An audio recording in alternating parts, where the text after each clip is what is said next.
Olha as ondas! Mar tenebroso! Fala galera, guerreiros e guerreiras, preparados para o combate? No fight de hoje teremos Expansão Marítima Europeia. E para você que vai fazer prova para o Colégio Naval, ESA e SpaceX, este é o seu canal de conteúdos e exercícios. E se gostar do vídeo, dê o seu like, deixe os seus comentários, compartilhe nas redes sociais e se inscreva no canal.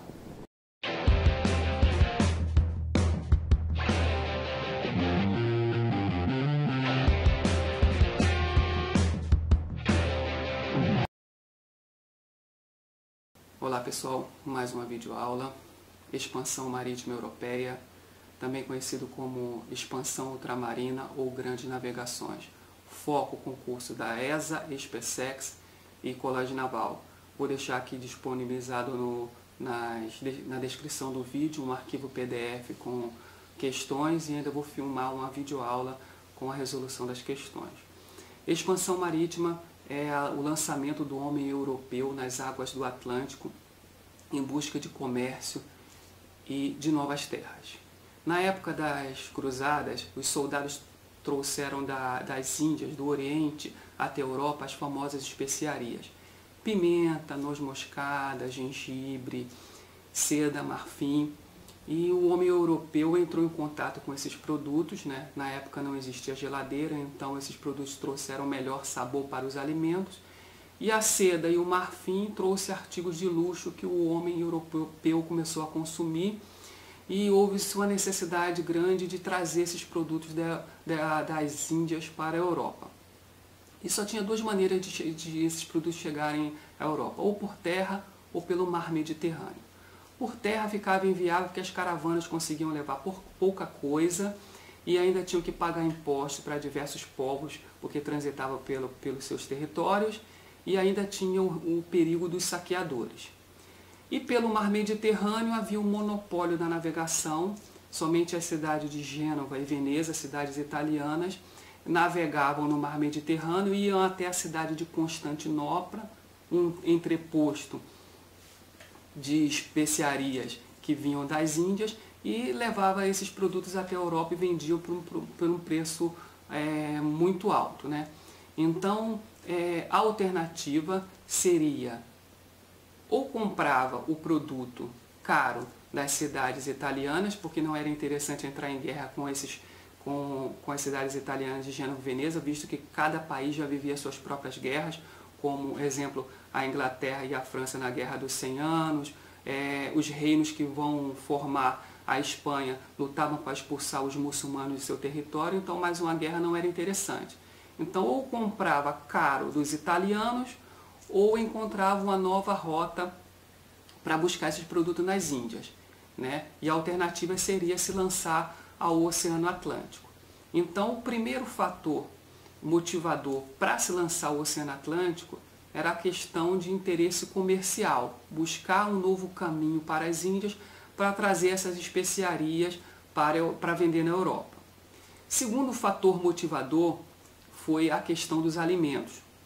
A Europa tinha passado pela peste negra, que dizimou 1/3 da população europeia, e a crise do campesinato, a crise do sistema feudal fez com que o homem do campo saísse do campo para a cidade e diminuiu a mão de obra na produção dos alimentos, a mão de obra agrícola. E isso estava causando uma fome na Europa. Então, descobrir novas terras seria uma oportunidade de ter novo território para plantio, para cultivar alimentos, e mão de obra escrava para substituir essa mão de obra perdida do homem do campo. Então, o segundo fator motivador para o europeu se lançar nas grandes navegações foi a questão dos alimentos, busca por alimentos.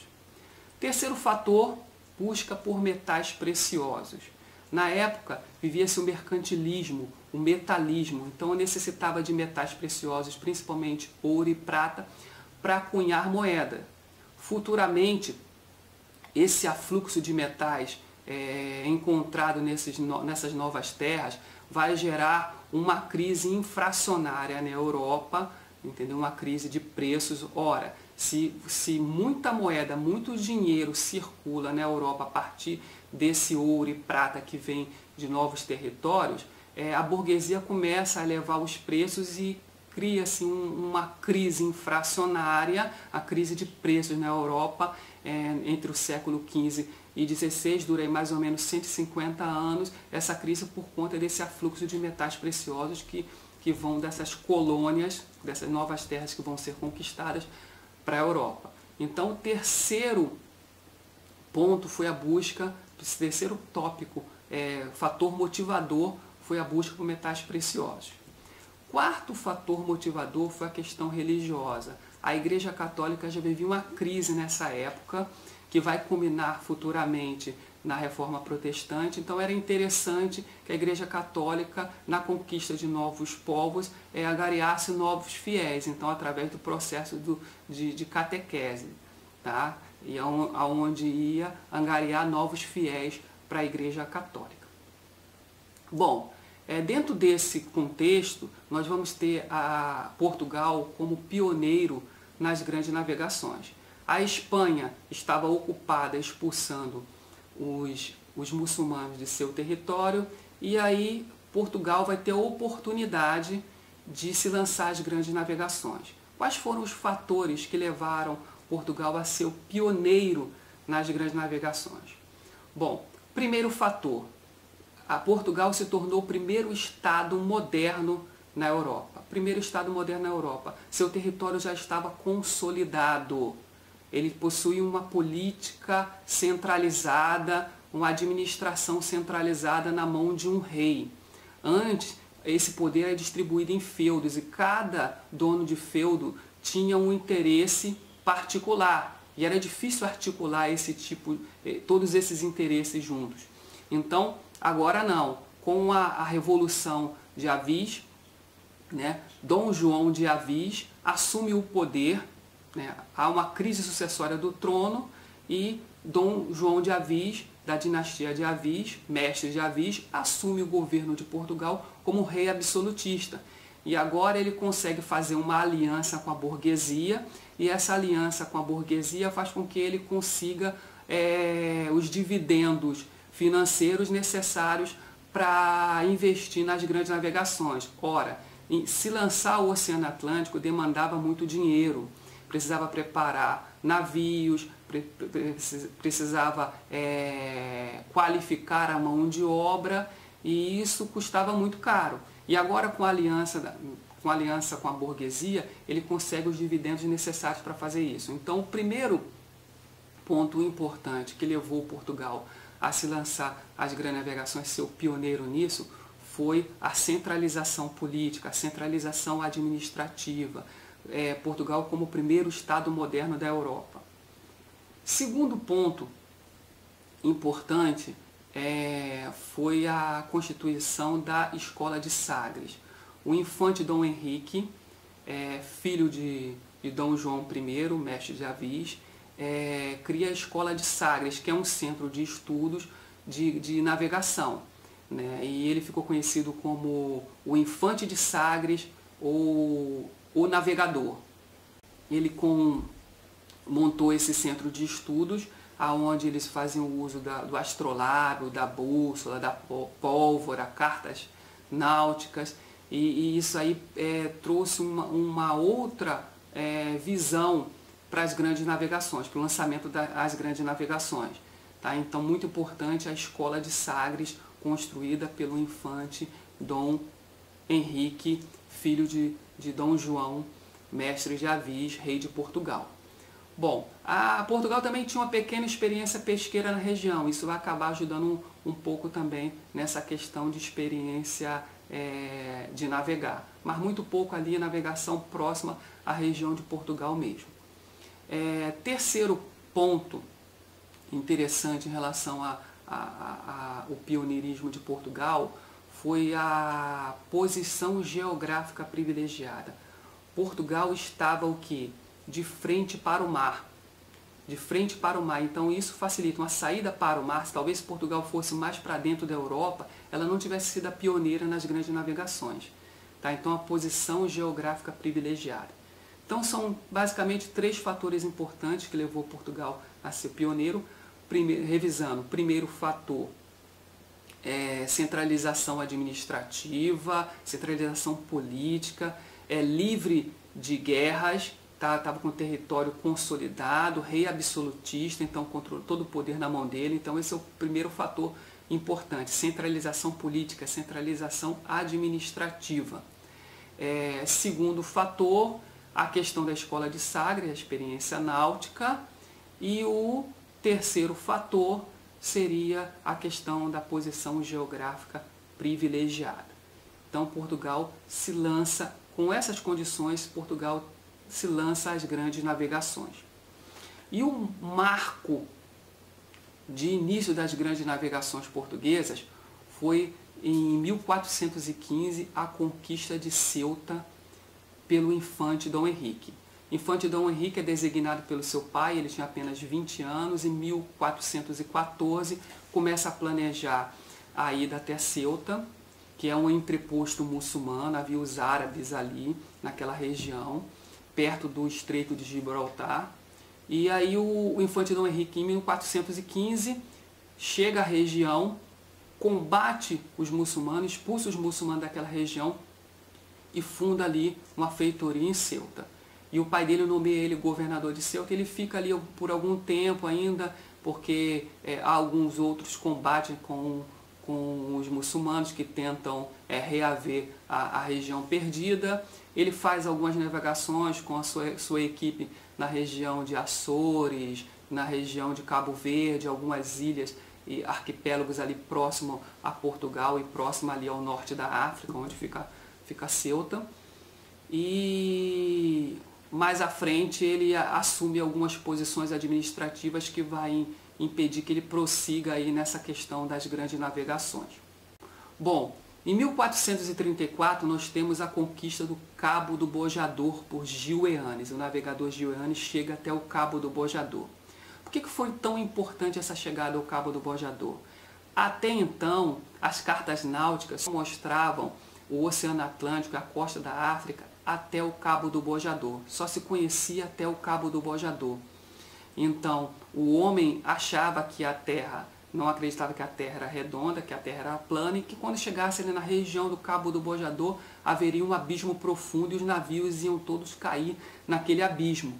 Além de haver lendas de monstros que destruíam os navios, de sereias que encantavam os marinheiros e levavam eles até a destruição. Então a conquista do Cabo Bojador foi uma quebra de tabu, uma quebra de paradigma e foi a oportunidade de se avançar até o final da costa da África. Bom, após a conquista do Cabo do Bojador, um fato muito importante, 1453, que foi a tomada de Constantinopla. Os turcos otomanos invadem Constantinopla, tomam Constantinopla, fazem Constantinopla sua capital, e aí complica a questão da busca de especiarias pelos países da Europa. Os países da Europa que ainda continuavam, Portugal já tinha se lançado as navegações, mas ainda não tinha chegado até as Índias. Então ainda havia aquela questão de comprar os produtos das cidades italianas de Gênova e Veneza, né? E essas cidades buscavam esses produtos aonde? Em Constantinopla. E agora Constantinopla foi tomada pelos turcos otomanos e dificulta agora essa aquisição desses produtos oriundos do Oriente. Logo, isso tudo vai acirrar o quê? Vai acelerar esse processo de grandes navegações. Não só Portugal, mas como outros países vão começar a se interessar e pensar em se lançar às grandes navegações. Então, tomada de Constantinopla em 1453 é um fato importante e que vai motivar mais ainda agora o homem europeu a se lançar no Atlântico, a buscar um novo caminho para as Índias. Bom, outra grande navegação, outro grande navegador foi Diogo Cão. 1482, Diogo Cão descobre o Zaire. Então, ainda dentro das navegações portuguesas. Tá? E 1488, Cabo das Tormentas, Bartolomeu Dias. Então, Bartolomeu Dias chega até o finalzinho da costa da África, né? E contorna o Cabo das Tormentas, que após ele realizar essa navegação pelo Cabo das Tormentas, troca o nome de Cabo das Tormentas para Cabo da Boa Esperança. Tá? Vamos agora abandonar um pouquinho as navegações portuguesas, porque estamos fazendo um estudo cronológico, até agora vimos navegações portuguesas, e vamos falar um pouquinho da Espanha. Em 1492, a Espanha finalmente, os reinos de Aragão, Castela, Navarra, Leão, vários reinos ali daquela parte ibérica, conseguem expulsar finalmente os muçulmanos da sua região. O último território a ser expulso os muçulmanos é o território de Granada, e esses reinos se juntam e formam a Espanha. E agora, em 1492, a Espanha está o quê? Como um Estado moderno e pronto para se lançar as grandes navegações.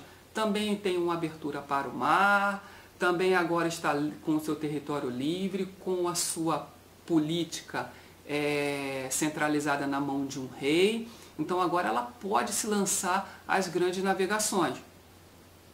E no próprio ano de 1492, Cristóvão Colombo, um italiano, né, que ofereceu seu serviço a diversos países da Europa, encontra na Espanha o financiamento necessário para se lançar as grandes navegações. E se lança as grandes navegações, só que agora tentando fazer um caminho diferente do de Portugal. Ele acreditava que a Terra era redonda, então achava que se ele navegasse para o oeste, ele ia contornar a Terra e ia dar de cara com as Índias. E ele resolve se lançar as grandes navegações, sai com 3 naus e acaba batendo na América Central, na região do Caribe, na cidade de São Salvador, né, descobre a cidade de São Salvador pensando que é as Índias. Então ele atinge o continente americano, descobre a América, achando que está chegando às Índias. E diz que ele morre, né, morre pensando que chegou às Índias. E só no futuro que Américo Vespúcio, um outro navegador que trabalhou a serviço de Portugal e também da Espanha, vai entender que aquilo que ele achou não são ilhas da parte oriental das Índias, né? Até o índio recebeu o nome por conta disso, né? O nativo daquela região recebeu o nome de índio porque Cristóvão Colombo achava que tinha chegado às Índias. E Américo Vespúcio vai perceber que não se tratava de apenas algumas ilhas, e sim de um continente novo, por isso esse continente vai receber o nome de América, em homenagem a Américo Vespúcio. Bom, voltando agora para as navegações portuguesas, de forma cronológica, nós temos em 1498 o Vasco da Gama chega em Calicut, nas Índias. Então o Vasco da Gama consegue navegar todo o périplo africano, passar por toda a costa africana, dar a volta lá no Cabo das Tormentas, que foi mudado para Cabo da Boa Esperança, e chega até Calicut, nas Índias, e volta com a quantidade de especiarias enorme, com lucro altíssimo para Portugal. Bom, outra navegação importante foi a de Pedro Álvares Cabral, obviamente, principalmente para nós brasileiros, né? Então, Portugal monta uma nova expedição, certo, para ir para as Índias, para buscar especiarias, e no meio do caminho, por questão de vento, de curso da maré, né, das ondas do mar, ele é levado para parar no Brasil. E para no Brasil, né, e descobre o Brasil, chega ali em Salvador. Ele partiu até as Índias e chegou nas Índias também em 1500. Bom, então essas são as viagens mais importantes de Portugal. Vamos voltar agora para Espanha. Espanha, 1513, Vasco Nunes Balboa, um navegador que a Espanha já estava no território americano, né? Então Colombo chegou lá e outras expedições, diversas expedições tiveram no continente americano, mas importante essa de Vasco Nunes Balboa, porque ele foi o primeiro homem europeu a avistar o Pacífico.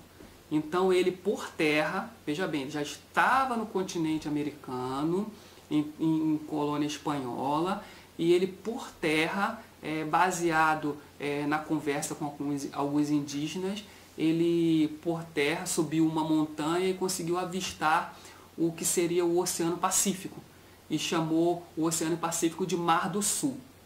Só mais tarde, em 1519, um outro navegador chamado Fernão de Magalhães era um navegador português. Ele foi até o rei de Portugal e falou que tinha uma ideia. Ele acreditava que, descendo o continente americano, descendo ali abaixo do Brasil, bem mais abaixo, ele achava que naquela região que hoje é a Patagônia, tinha um estreito que ia dar nesse Oceano Pacífico, nesse novo mar.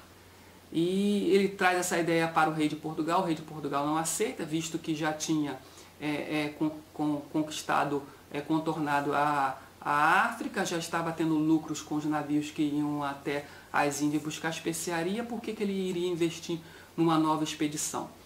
Então ele vai até o rei da Espanha, esse navegador português, Fernão de Magalhães, vai até o rei da Espanha, e o rei da Espanha financia uma expedição até essa região. Fernão de Magalhães inicia a viagem em 1519 e ela só é completa em 1522 pelo navegador Sebastião de Elcano. Então ele tem vários problemas nessa viagem, porque um navegador português, o comandante da expedição português, e aí toda a tripulação espanhola. Então isso vai criar alguns conflitos, vai haver uma guerra entre eles mesmos. A navegação começa a demorar muito tempo, os marinheiros não acreditam na liderança de Fernão de Magalhães, acham que ele não sabe o que está fazendo porque está demorando muito.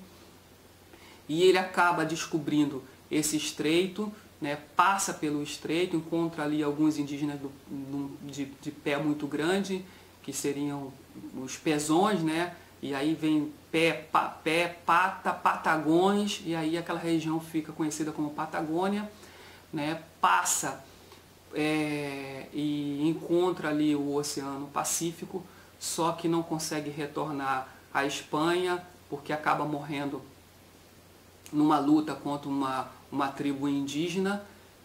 40 e poucos soldados enfrentam 1.500 indígenas e realmente isso não acaba bem, e Fernão de Magalhães acaba morrendo. E Sebastião de Elcano assume um último navio que sobrou, e volta à Espanha, só que não volta pelo mesmo caminho no caminho de ida, volta pela costa africana, fazendo o caminho que era de Portugal, e uma expedição que começou com 200 e poucos homens termina com apenas 18 homens chegando na Espanha. Então nós temos aí, de um lado, na tela, as viagens portuguesas e do outro lado as viagens espanholas, de forma cronológica. Nós vamos comentar um pouco depois sobre o lançamento das grandes navegações da Holanda, Inglaterra e França, em um outro vídeo que eu vou falar sobre o Tratado de Tordesilhas. Tá, pessoal? Bom, outro detalhe importante que eu queria deixar para vocês aqui é que as navegações portuguesas ficaram conhecidas como ciclo oriental das grandes navegações. Então, navegações portuguesas, ciclo oriental das grandes navegações. E as navegações foi o ciclo ocidental das grandes navegações. Consequência ou resultado das grandes navegações? Bom, uma das grandes consequências foi o quê? O deslocamento do eixo econômico do Mediterrâneo para o Atlântico. Agora o Atlântico passa a ser mais importante do que o mar Mediterrâneo. Outro resultado das grandes navegações, outra consequência, foi o intenso afluxo de metais preciosos da América para a Europa, o acúmulo de capitais na mão da burguesia. Tá? Então, muito metal precioso, principalmente ouro e prata, indo para a Europa, enriquecendo a burguesia europeia. E a terceira resultado que cai muito em prova é a questão que ampliou o Império Europeu, com as diversas colônias conquistadas. Agora os países europeus se apropriam de riqueza dos povos africanos, asiáticos e americanos. E quarto ponto relativo às consequências foi que houve um aumento dos fiéis da Igreja Católica com a catequização. Então, são pontos aí que caem também em prova e cabe ressaltar. Pessoal, vamos ficar por aqui. Não esqueçam de curtir o vídeo e se inscrever no canal.